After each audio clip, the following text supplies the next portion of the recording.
Shalom anak-anakku kelas 1 yang diberkati Tuhan. Apa kabarnya hari ini? Bu Feby berharap semua tetap sehat, tetap semangat ya. Nah, hari ini kita akan belajar agama. Sebelum kita belajar, mari kita berdoa terlebih dahulu. Lipat tangannya, tutup matanya, kita berdoa. Berdoa mulai. Tuhan Yesus, pimpinlah kami anak-anak-Mu yang duduk di kelas 1, supaya kami mengerti pelajaran agama yang akan kami pelajari, memahami materi yang diberikan oleh Ibu Guru. Di dalam nama Tuhan Yesus kami berdoa. Amin. Nah, ayo siapa yang tidak berdoa? Nah, Bu Feby berharap setiap kita mau belajar, kita harus berdoa ya.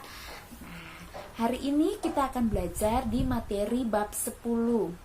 Materi bab 10 halaman 72. Halaman 72 silakan dibuka. Ayo dibuka bukunya halaman 72. Ketemu bab 10. Bab 10 judulnya Keluarga Bahagia.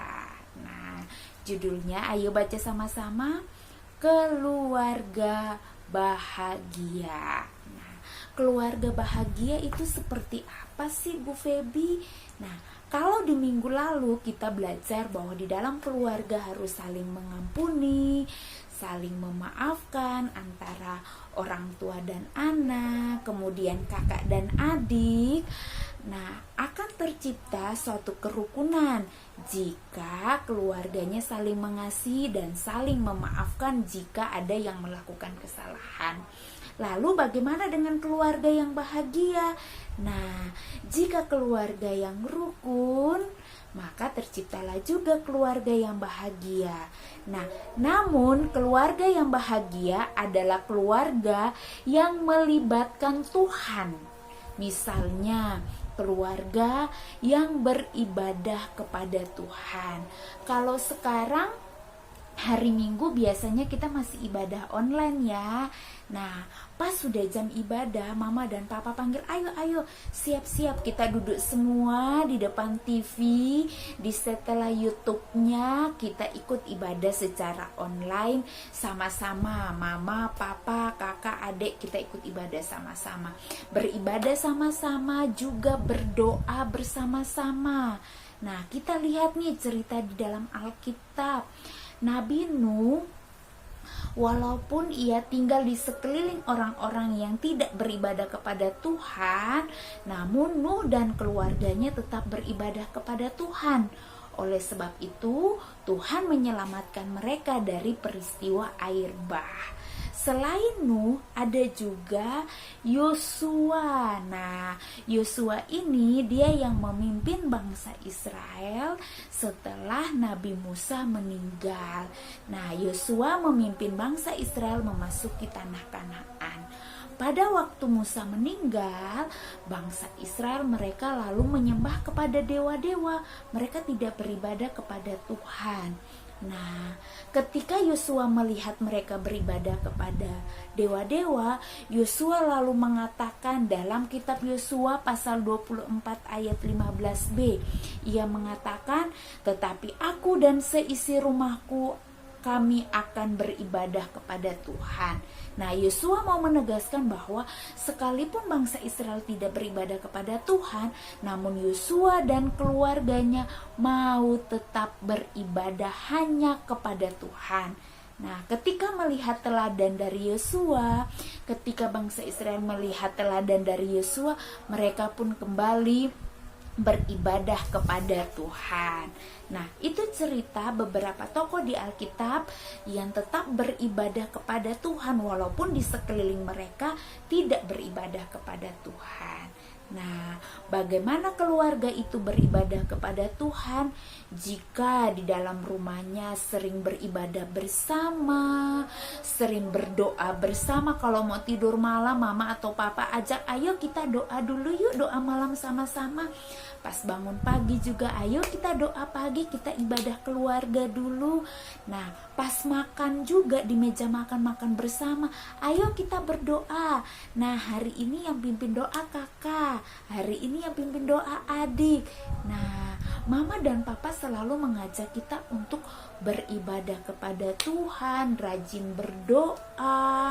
Nah, kalau keluarga yang beribadah kepada Tuhan, akan tercipta keluarga yang bahagia karena Tuhan ada di dalamnya. Nah, anak-anak, selain keluarga yang beribadah, keluarga yang berdoa, keluarga juga yang bahagia adalah keluarga yang murah hati. Nah, seperti apa keluarga yang murah hati? Keluarga yang murah hati adalah keluarga yang saling membantu. Keluarga yang murah hati adalah keluarga yang melihat kesusahan orang lain dan mau membantunya. Seperti cerita Zakheus yang menerima Tuhan Yesus di rumahnya. Zakheus memiliki kerendahan hati.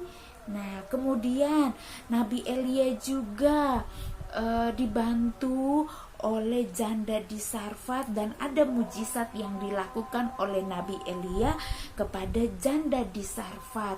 Walaupun janda di Sarfat ini punya kekurangan, namun ia mau membantu Nabi Elia. Nah, anak-anak, kita belajar bagaimana kita harus saling membantu. Keluarga yang murah hati adalah keluarga yang mau membantu kesusahan orang lain. Di dalam rumah, kalau sudah saling membantu kakak dan adik, pasti di lingkungan sekitar pun kita akan saling membantu. Nah, anak-anak, selanjutnya silakan buka di buku halaman 76. Buku halaman 76, di sini terdapat tabel. Nah, di dalam tabel itu anak-anak akan lihat apa yang anak-anak harus lakukan ketika diperhadapkan dengan peristiwa-peristiwa ini. Misalnya, melihat teman yang lapar, nomor 1. Nomor 1, melihat teman yang lapar. Apa yang harus kita lakukan? Memberi dia makanan. Kemudian yang kedua, melihat adik menangis. Apa yang anak-anak lakukan? Ayo silakan diisi. Isilah nomor 2, 3 dan tabel yang kedua nomor 1, 2, 3. Setelah diisi, berdoa, kemudian difoto, kirim ke Bu Feby. Oke anak-anak, pertemuan kita sampai di sini. Kita akan bertemu lagi di minggu yang akan datang. Jika tidak memahami atau kurang memahami materinya atau tugasnya, silahkan telepon aja ke Bu Feby ya. Oke anak-anak, tetap sehat, tetap semangat. Tuhan Yesus memberkati. Dadah.